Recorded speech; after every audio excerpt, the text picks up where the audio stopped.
Assalamualaikum warahmatullahi wabarakatuh. Pada video kali ini saya akan membahas mengenai laba transaksi antar perusahaan untuk obligasi.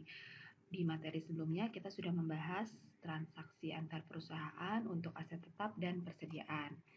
Nah, untuk mengingat kembali, mari kita bahas apa itu obligasi. Sebetulnya obligasi sudah kalian pelajari di mata kuliah sebelumnya ya. Obligasi adalah istilah pasar modal yang berarti surat pernyataan utang kepada pemegang obligasi. Penerbit obligasi merupakan pihak yang memiliki hutang dan pemegang obligasi adalah pihak yang berpiutang. Misalnya saya adalah sebuah perusahaan, saya membutuhkan dana untuk pengembangan usaha saya, maka saya menerbitkan obligasi. Obligasi itu adalah saya menerbitkan surat hutang, kemudian misalnya ada PT X membeli surat obligasi saya dan memberikan sejumlah uang kepada saya. Gitu ya, berarti saya memiliki hutang kepada PT X melalui obligasi, PT X memiliki piutang kepada saya karena sudah membeli obligasi saya. Jadi itu gambaran mengenai obligasi. Saya yakin sih kalian semua sudah paham ya tentang obligasi. Nah, yang menjadi masalah adalah bagaimana jika obligasi tersebut dilakukan atau di transaksi obligasi itu dilakukan antar perusahaan, antara induk dan anak. Apakah yang akan terjadi? Obligasi antar perusahaan akan menghasilkan yang pertama, piutang usaha dan utang usaha resiprokal, baik untuk pokok maupun bunganya. Ya, karena setiap transaksi antar perusahaan pasti transaksinya akan menjadi transaksi resiprokal atau yang silang tadi ya. Kemudian nanti obligasi itu juga akan menghasilkan pendapatan dan beban resiprokal. Jadi selain ada piutang dan utang resiprokal, ada juga pendapatan dan beban resiprokal. Dan yang sudah kita ketahui, transaksi resiprokal harus dieliminasi. Pada saat penyusunan laporan keuangan di akhir periode, laporan keuangan konsolidasi, maka semua transaksi resiprokal harus dieliminasi. Gitu. Nah, hal yang harus diperhatikan juga dalam obligasi antar perusahaan adalah jika terjadi perubahan tingkat suku bunga pasar akan mengakibatkan perbedaan antara nilai buku dan nilai pasar obligasi. Ya, jadi ketika menerbitkan obligasi, si obligasi tersebut ada nilai bunganya. Oke, keuntungan dari pembeli obligasi adalah nanti dia akan memperoleh bunga atas obligasi gitu. Nah, bisa saja terjadi antara bunga obligasi yang ketika diterbitkan, besaran bunga obligasi ketika diterbitkan itu berubah dengan atau berbeda dengan tingkat suku bunga di pasar seiring dengan berjalannya waktu. Karena tingkat suku bunga di pasar itu kan sangat fluktuatif, tidak tetap ya, bisa naik, bisa turun. Nah, jika tingkat suku bunga pasar meningkat, maka nilai pasar kewajiban lebih kecil daripada nilai buku. Oke, sehingga nantinya penerbit obligasi akan merealisasikan keuntungan. Sebaliknya, apabila nilai suku bunga menurun, maka penerbit obligasi akan memiliki kerugian.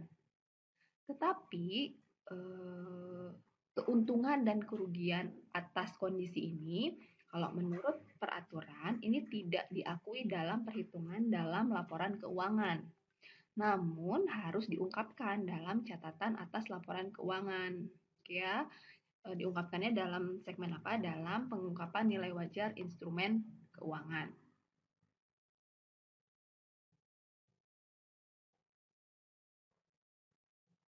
Oke. Yang berikutnya kita langsung saja ke pembahasan mengenai contoh kasus akuisisi obligasi perusahaan induk atau contoh kasus untuk transaksi-transaksi obligasi. Yang pertama, obligasinya bentuknya adalah mengakuisisi obligasi perusahaan induk. Maksudnya apa? Maksudnya adalah perusahaan induk menerbitkan obligasi. Jadi yang menerbitkan obligasi adalah perusahaan induk. Kemudian obligasi tersebut yang sudah beredar di pasar dibeli oleh perusahaan anak melalui pasar obligasi. Jadi perusahaan induk menerbitkan obligasi, dijual nih di pasaran obligasi, kemudian perusahaan anak membeli obligasi si perusahaan induk tersebut. Oke, contoh kasusnya misalnya seperti ini. PT Anak adalah perusahaan anak yang dimiliki sebesar 80% oleh PT Induk. Ya, berarti PT Induk ini memiliki 80% saham PT Anak. PT Induk menjual obligasi kepada publik dengan nilai nominal 1 juta. Bunganya adalah 10% dengan jangka waktu 10 tahun pada nilai nominalnya pada tanggal 2 Januari 2016.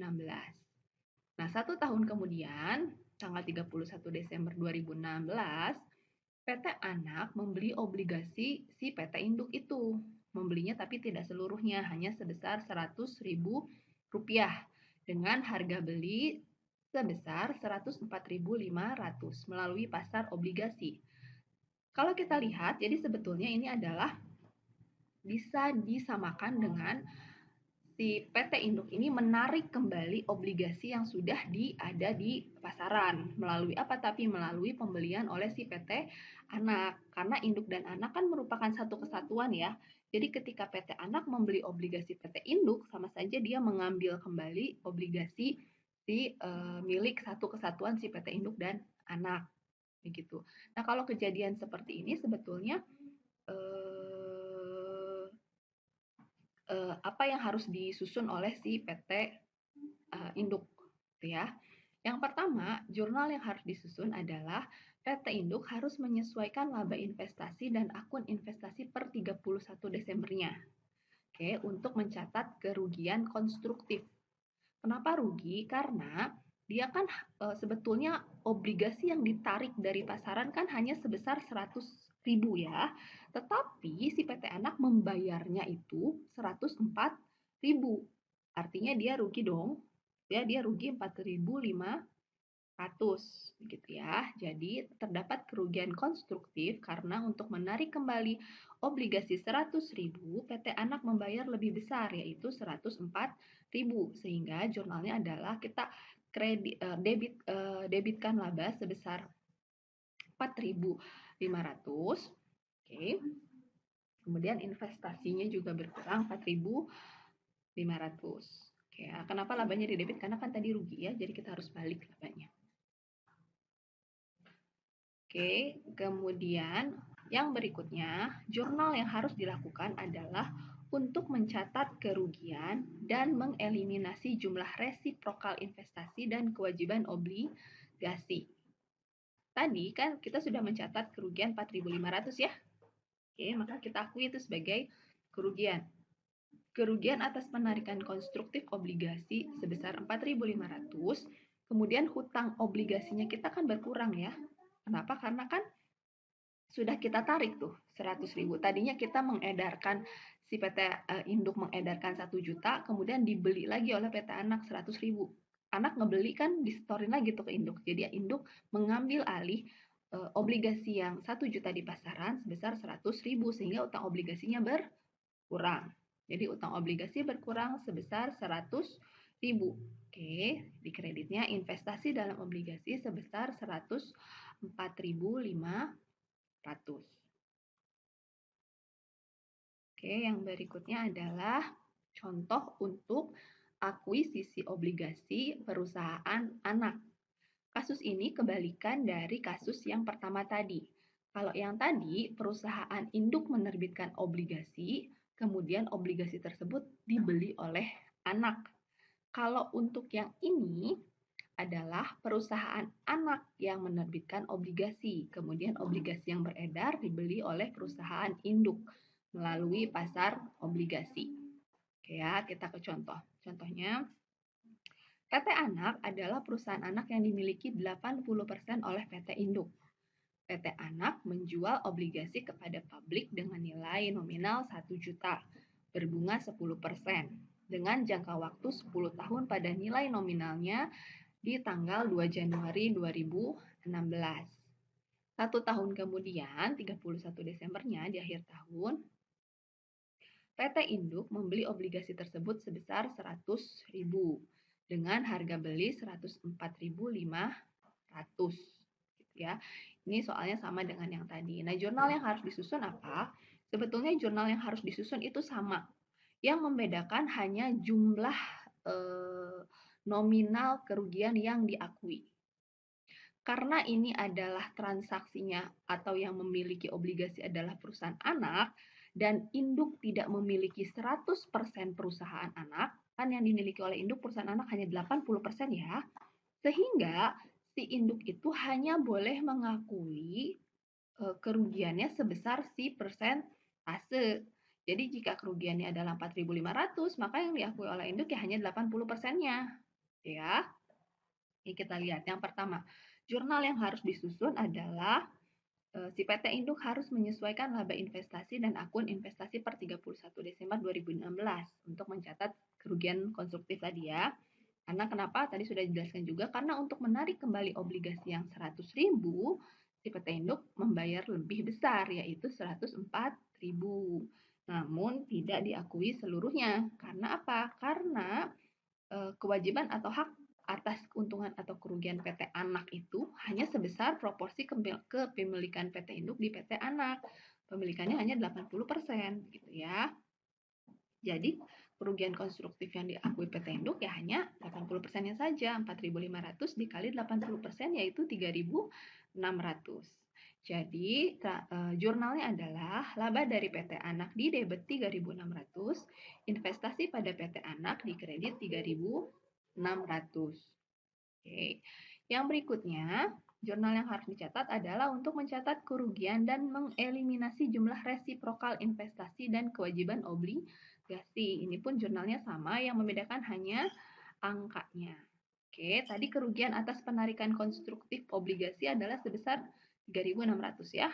3.600, hutang obligasinya berkurang 100.000, investasi dalam obligasinya sehingga menjadi 103.600.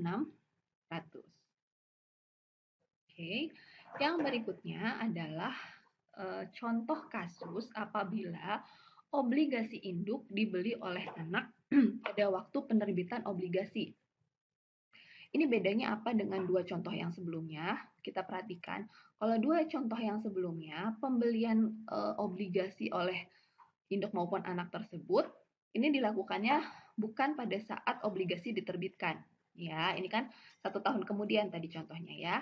Nah, kalau bagaimana jika pembeliannya dilakukan pada saat diterbitkan? Ya, jadi contoh kasus ini adalah PT Induk menerbitkan obligasi, kemudian dibeli oleh PT Anak, tepat pada waktu penerbitan obligasi tersebut melalui pialang investasi. Oke. Contohnya yang pertama, PT Anak dimiliki oleh PT Induk sebesar 70%, ya, dengan nilai buku 5.600.000 pada tanggal 31 Desember 2016. Pada saat itu, PT Anak memiliki modal saham sebesar 5 juta dan laba ditahan sebesar 3 juta. Pada tanggal 1 Januari 2018, PT Induk menerbitkan obligasi dengan nilai nominal yang beredar sebesar 10 juta. Jadi yang menerbitkan obligasi adalah induk dan premi yang belum diamortisasi sebesar 100.000. Pembayaran bunga pada tanggal 1 Januari dan tanggal 1 Juli. Tadi kan sudah dijelaskan juga dan kalian pasti sudah sangat memahami, obligasi itu adalah hutang yang nantinya si penerbit obligasi harus membayar bunga kepada pembeli obligasi. Nah, pembayaran bunganya itu bisa 1 tahun sekali, bisa per 6 bulan sekali, bisa per 3 bulan sekali, bahkan bisa juga ada yang per bulan 1 bulan sekali ya, itu tergantung perjanjiannya. Nah, kalau dalam kasus ini, si bunganya dibayarkan 1 tahun itu 2 kali. Oke. Nah, jatuh temponya adalah tanggal 1 Januari dan 1 Juli. Jadi pada tanggal ini, pada tanggal 1 Januari dan 1 Juli harus dibayar bunga. Oke. Dan jatuh tempo obligasi ini berakhirnya adalah tahun 2023. Artinya obligasi ini jangka waktunya adalah selama 2018 sampai 2023 yaitu 5 tahun. Untuk metode amortisasi premi adalah garis lurus. Ya, jadi yang 100.000 ini nantinya harus diamortisasi dan metodenya garis lurus. Oke, masih ingat garis lurus seperti apa? Garis lurus itu metode penyusunan amortisasi yang paling gampang, yaitu hanya tinggal dibagi rata saja dengan umur ekonomis ya. Jadi 100.000 kita bagi saja langsung 5 tahun. Kemudian pada tanggal yang sama, jadi tanggal berapa tadi ini? Tanggal 1 Januari 2018, si PT Anak membeli obligasi tersebut sebesar 1 juta. Oke, jadi dari 10 juta yang beredar dibeli oleh PT Anak sebesar 1 juta. Seharga 950.000 dari pialang investasi. Kalau ini penarikannya justru lebih, uang yang harus dibayar lebih kecil ya. Nilai obligasinya 1 juta, tapi dia menarik kembali atau membeli kembali hanya membayar 950.000. Sehingga nanti akan muncul apa? Muncul keuntungan. Nah, perhitungannya bagaimana? Oke, kita lihat dulu nilai buku obligasinya berapa. Ya. Tadi nilai obligasi adalah 10 juta ditambah dengan premi ya 100.000. Oke ya. Kemudian kita kalikan 10% karena dibelinya hanya 10% ya. Kan 1 juta itu 10% dari 1 juta 10% dari 10 juta. Sehingga nilai buku obligasinya adalah 1.010.000. Oke, tadi dibeli oleh anak. Berapa uang yang dikeluarkan oleh anak untuk membeli obligasi? Dia 950.000. Sehingga keuntungan konstruktifnya adalah 1.010.000 dikurangi 950.000, hasilnya adalah 60.000. Ini 60.000, mohon maaf saya kelebihan nolnya. Oke. Kemudian jurnal apa yang harus disusun? Untuk PT Anak tentunya dia harus membuat atau menyusun jurnal pada saat pembelian obligasi ya.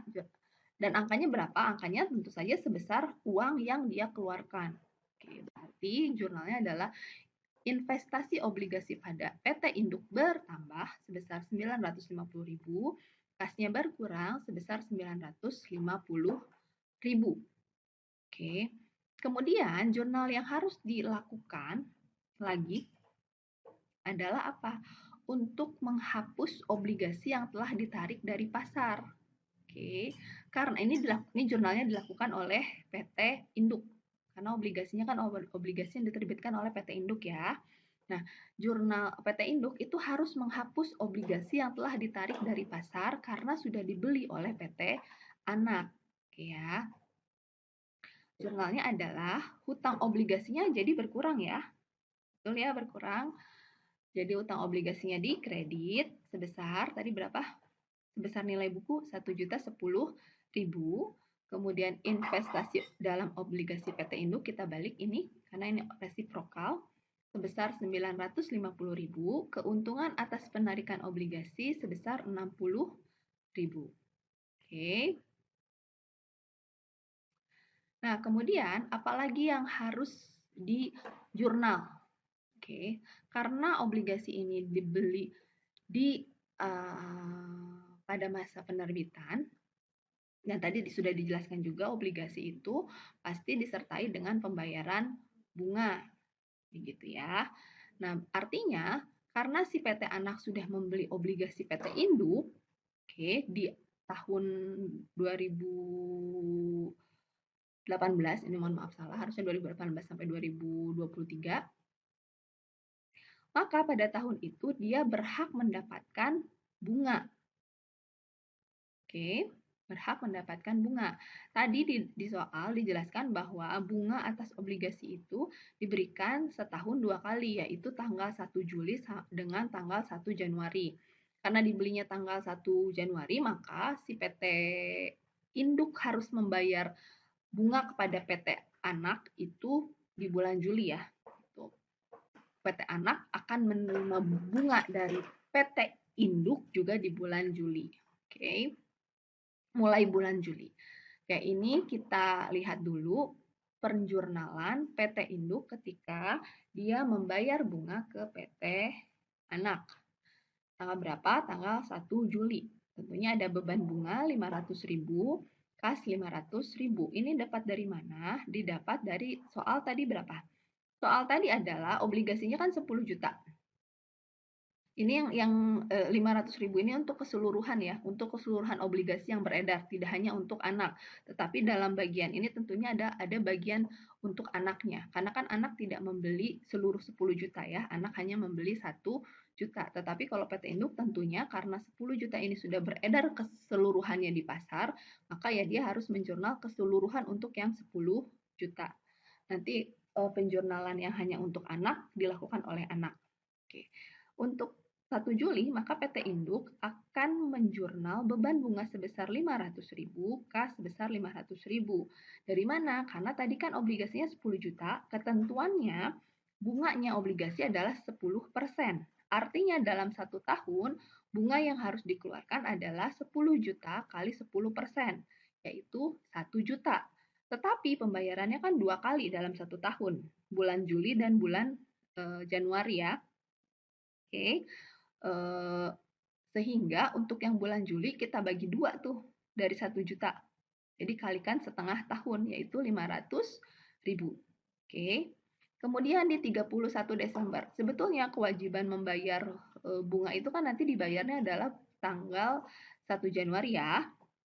Tetapi di bulan Desember kan itu sebetulnya menjadi beban di tahun yang berjalan. Sehingga tanggal 31 Desember itu harus diakui dulu beban bunganya. Beban bunga 500.000, hutang bunga 500.000. Kenapa masih hutang? Karena kan belum dibayar. Ini akan dibayarkan nanti kan tanggal 1 Januari. Perhitungannya sama dengan yang ini ya. Tadi kan harus dibayar bunganya 1 juta, tapi bulan Juli baru dibayar 500.000, maka sisanya yang 500.000 lagi akan dibayarkan di bulan Januari. Oke, tapi 31 Desember itu harus sudah diakui bebannya. Oke ya. Kemudian yang berikutnya harus ada juga pengakuan perhitungan untuk mencatat premi yang sebesar 100.000. Preminya harus diamortisasi. Oke. Tadi kan ketentuan amortisasinya adalah garis lurus dan jangka waktu atau umur obligasinya 5 tahun. Keseluruhan preminya adalah 100.000. Kemudian kalau kita amortisasi 5 tahun, maka tinggal kita bagi 100.000 dibagi 5 tahun, yaitu 20.000. Oke, jadi kita harus menghapus utang obligasi 20.000, beban bunganya dikurangkan juga 20.000. Oke, yang berikutnya ini untuk catatan di PT Anak. PT Anak kan sudah membeli obligasi PT Induk tadi ya, maka PT Anak pun berhak atas bunga yang diberikan oleh PT Induk. Sebesar apa? Sebesar ya berapa banyak proporsi obligasi yang dibeli oleh PT Anak. Oke. Karena PT Anak membeli 1 Januari, maka PT Anak akan mendapatkan bunga yang pertama kali adalah bulan Juli. Mencatatnya seperti apa? Tentu saja dia akan mencatat penambahan kas sebesar 50.000 dan pendapatan bunganya sebesar 50.000. Perhitungannya dari mana? Dari sini. Tadi kan dia membeli obligasinya 1 juta. Obligasi itu bunganya adalah 10%. Tetapi bunga 10% ini akan diberikan 2 kali dalam 1 tahun. Maka untuk yang 1 Juli itu dia baru dapat setengahnya. Jadi kalikan setengah tahun. 1 juta kali 10% adalah 100.000 kali setengah tahun, yaitu 50.000. Oke ya. Nah, tanggal 31 Desember, perusahaan anak pun akan mengakui terlebih dahulu piutang bunga. Kenapa? Karena si induk itu kan baru akan membayar bunganya nanti 1 Januari. Padahal itu adalah beban di tahun yang berjalan ya. Sehingga 31 Desember, anak akan membukukan piutang bunganya bertambah 50.000, pendapatan bunganya bertambah 50.000. Oke. Nah, tanggal 31 Desember, apa yang harus dilakukan oleh anak? Sama, dia pun harus mendiskontokan premi. Tadi anak kan preminya membeli dia anak itu membeli obligasi sebesar 1 juta, tapi uang yang dia bayarkan adalah hanya 950.000 kan, sehingga dia mendapatkan diskonto sebesar 50.000 dan diskonto ini harus diamortisasi. Amortisasinya menggunakan garis lurus. Jadi sebesar 50.000 dibagi 5 tahun. Oke ya. Jadi hasilnya adalah 10.000 per tahunnya. Diskonto ini harus diamortisasi sebesar 10.000. Jurnalnya adalah investasi dalam obligasi PT Induk 10.000, pendapatan di debit 10.000, pendapatan di kredit 10.000. Oke, terima kasih. Cukup materi untuk obligasi, cukup sampai di sini. Mudah-mudahan dapat dipahami. Terima kasih atas perhatiannya. Wassalamualaikum warahmatullahi wabarakatuh.